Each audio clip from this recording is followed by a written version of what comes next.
Salam pemirsa, salam IT News. Jumpa lagi di channel IT News di program berita kami. Hari ini kami akan sajikan berita setelah banjir di Xinjiang, Henan. Air masih serius di kota Huaihui pada 26 Juli. Hampir 600.000 jiwa terkena dampak bencana. Kementerian Sumber Daya Air Komunis Tiongkok mengumumkan pada tanggal 26 Juli bahwa dari pukul 8 pagi sampai pukul 8 malam pada tanggal 26 Juli, total 34 sungai di Henan, Zhejiang, Shanghai, Jiangsu, Anhui, Yunnan, Xinjiang dan tempat-tempat lainnya mengalami dengan ketinggian air melampaui ambang batas peringatan. Simak berita selengkapnya. Menurut laporan media daratan Tiongkok pada tanggal 26 Juli, bagian Huaihui dari sungai Huaihe terus meningkat karena pengaruh air hulu di kota Huaihui, Provinsi Henan, Tiongkok. Sejumlah sungai yang meluap dan membuat tanggulnya jebol, sehingga menyebabkan hampir 600.000 orang di kota Huaihui terkena dampaknya. Saat ini permukaan air sungai Huaihe mulai turun tetapi kedalaman air perkotaan terus meningkat. Adapun bagian terdalam dari jalanan perkotaan mencapai 2 meter. Menurut rilis terbaru dari Kementerian Sumber Daya Air Komunis Tiongkok, dari pukul 8.00 hingga 20.00 pada tanggal 26 Juli, total 34 sungai di Henan, Zhejiang, Shanghai, Jiangsu, Anhui, Yunnan, Xinjiang dan tempat lainnya dengan ketinggian di atas tingkat peringatan.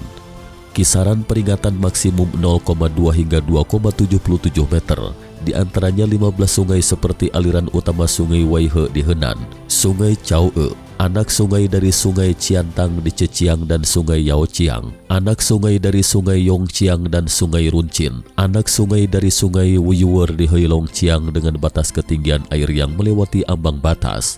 Adapun sungai seperti sungai Puyang melebihi kapasitasnya dalam sejarah.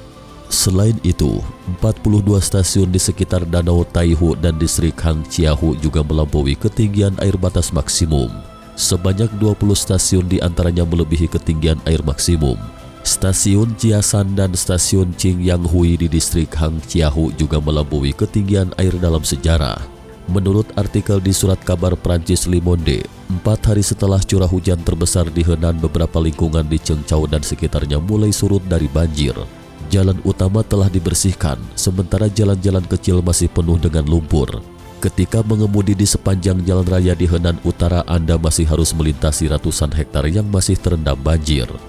Artikel itu mengatakan bahwa mereka tidak dapat melihat tepian Sungai Kuning, bahkan bagian tertentu dari jalan raya layang masih terendam banjir. Ada juga dengan ketinggian air terus meningkat setelah bendungan membuka pintu air. Di sebuah desa di pinggiran Xinjiang, jalanan masih terendam. Pasutri yang mengenakan celana pendek dan sandal berkata, "Karena waduk di tempat yang tinggi telah membuang air, pada hari Selasa air di tempat kami berada di bawah lutut, tetapi air naik sampai di sini pada hari Jumat. Sekarang di gedung tempat kami tinggal air mencapai bahu kami." Sang suami yang tidak mau disebutkan namanya menghela napas dan berkata, "Mereka harus membuang air atau bendungan akan runtuh." Lebih jauh ke utara, beberapa desa di Kabupaten Huaihui masih dikepung oleh air. Pada tanggal 22 Juli sebagian bendungan di sungai Huaihe dibuka. Dilihat dari informasi yang dikirim oleh para relawan, situasinya sangat tragis. Salah satu pesannya adalah, darurat 8 orang, diantaranya 4 anak, 2 bayi baru lahir, anak-anak demam, kekurangan air dan makanan. Yang paling mendesak adalah membutuhkan air dan obat anti demam. Pesan lain yang berbunyi adalah, adikku terjebak di lantai 2 dan ayahku mati tenggelam. Dia telah berada di air di lantai pertama selama 3 hari. Ketinggian air terlalu tinggi untuk dijangkau mobil. Kami tahu ada orang untuk diselamatkan, tetapi keluarga kesakitan. Kami takut tubuh ayah kami akan membusuk setelah berada di dalam air begitu lama. Selain itu, pada pagi hari tanggal 24 Juli ada pengungsian dalam jumlah besar di desa Chaochuang. Air sudah mencapai meninggi dan warga di desa tersebut diminta untuk mengungsi karena terendam banjir untuk mengurangi tekanan pada bendungan yang terancam jebol. Artikel itu menulis bahwa angka korban dari pemerintah terbaru pada tanggal 25 Juli menunjukkan bahwa 63 orang tewas dan 5 hilang. Akan tetapi jumlah korban tewas akhir mungkin jauh lebih tinggi. Beberapa database yang diperbarui dan disediakan oleh para relawan menetapkan bahwa lebih dari 100 orang masih hilang. Seorang netizen Weibo memposting tulisan yang menyebutkan, "Saya tidak menyangkal nyawa adalah hal yang paling penting, tetapi berapa banyak rumah yang membutuhkan waktu seumur hidup untuk dibangun secara perlahan. Dari membangun rumah hingga membeli tempat tidur, membeli lemari, membeli kulkas, membeli peralatan listrik dan membeli pakaian secara bertahap akan memenuhi rumah dan menjadi lebih seperti rumah.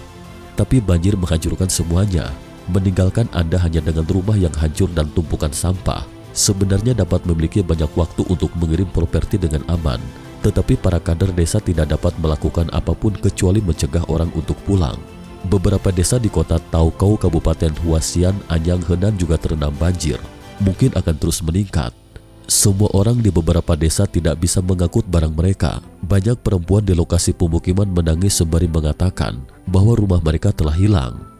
Tulisan itu menambahkan, rumahnya sedikit lebih tinggi akan tetapi masih diterjang banjir. Semuanya sebenarnya dapat dihindari jika mendapat peringatan lebih awal sehingga bisa mengurangi kerugian. Sekian berita ITNews hari ini. Terima kasih telah menonton dan silakan subscribe channel ini dan bagikan ke teman-teman Anda. Jika Anda memiliki opini silakan beri komentar di bawah ini. Sampai jumpa.